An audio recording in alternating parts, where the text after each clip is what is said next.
নমস্কার সকলকে। Microfinance job news YouTube চ্যানেলে আপনাদের সকলকে স্বাগত।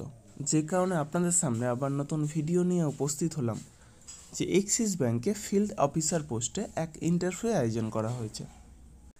যারা মাইক্রোফিন্যান্স সেক্টরে ফ্রেশার, অর্থাৎ যারা কোনোদিনও মাইক্রোফিন্যান্স সেক্টরে কাজ করেননি অথবা অন্য কোনো ফিনান্সিয়াল সেক্টরে অন্তত 1 বছর বা তার বেশি সময় ধরে কাজ করছেন, উভয়ে এই ইন্টারভিউয়ে অংশ নিতে পারেন।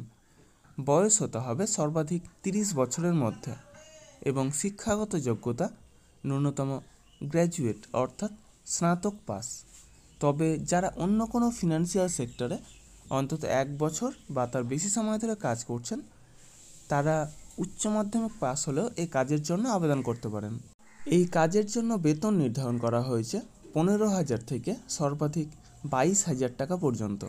সেই সাথে প্রচুর পরিমাণে incentive, PF, ESI, mediclaim, travel allowance সহ যাবতীয় সুযোগ সুবিধা রয়েছে। এই ইন্টারভিউ অনুষ্ঠিত হবে আগামী 7ই জুলাই 2024 অর্থাৎ রবিবার ধূপগুড়ি ব্রাঞ্চে এবং 8ই জুলাই 2024 অর্থাৎ সোমবার হলদিয়া ব্রাঞ্চে। প্রতিটি ব্রাঞ্চের অ্যাড্রেস এবং কন্ট্যাক্ট নম্বর ভিডিওর ডেসক্রিপশন বক্সে এবং ফার্স্ট কমেন্ট বক্সে উল্লেখ করা হবে। আপনারা অবশ্যই কন্ট্যাক্ট করে তারপরেই সেখানে যাবেন।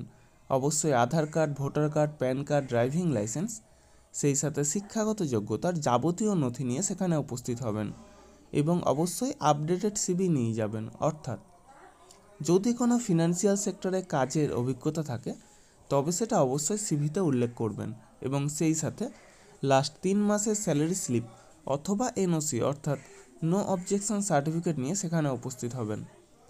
এই সমস্ত কাজের জন্য আপনারা কাউকে কোনো রকম টাকা দেবেন না। যাবতীয় ডকুমেন্টস নিয়ে আপনারা নিজেরাই সেখানে যাবেন, ইন্টারভিউ দেবেন, অবশ্যই সিলেক্ট হবেন। তার জন্য কাউকে কোনো টাকা দেওয়ার প্রয়োজন নেই। তবে প্রার্থীদের নিজস্ব মোটর বাইক এবং ড্রাইভিং লাইসেন্স এবং অবশ্যই অ্যান্ড্রয়েড সেট মোবাইল থাকতে হবে। মাইক্রোফিন্যান্স সম্পর্কিত এইরকম কাজের তথ্য পেতে আমার ইউটিউব চ্যানেলটা অবশ্যই সাবস্ক্রাইব করবেন এবং সকলের সাথে শেয়ার করবেন। যারা বর্তমানে বেকার আছেন অথবা বেটার কোনো অপরচুনিটি অপেক্ষায় রয়েছেন, তাদের কাছে আমার এই বার্তাটা অবশ্যই পৌঁছে দেওয়ার চেষ্টা করবেন। এবং সেই সাথে যারা এই ভিডিওটা দেখছেন, অবশ্যই কোন জেলা থেকে দেখছেন অথবা কোন ফিনান্সিয়াল সেক্টরে কাজ করছেন সেটা কমেন্ট বক্সে জানাতে ভুলবেন না। ধন্যবাদ সকলকে। ভালো থাকবেন, সুস্থ থাকবেন। দেখা হবে পরবর্তী ভিডিওতে আবার নতুন কোনো কাজের অফার নিয়ে। ধন্যবাদ।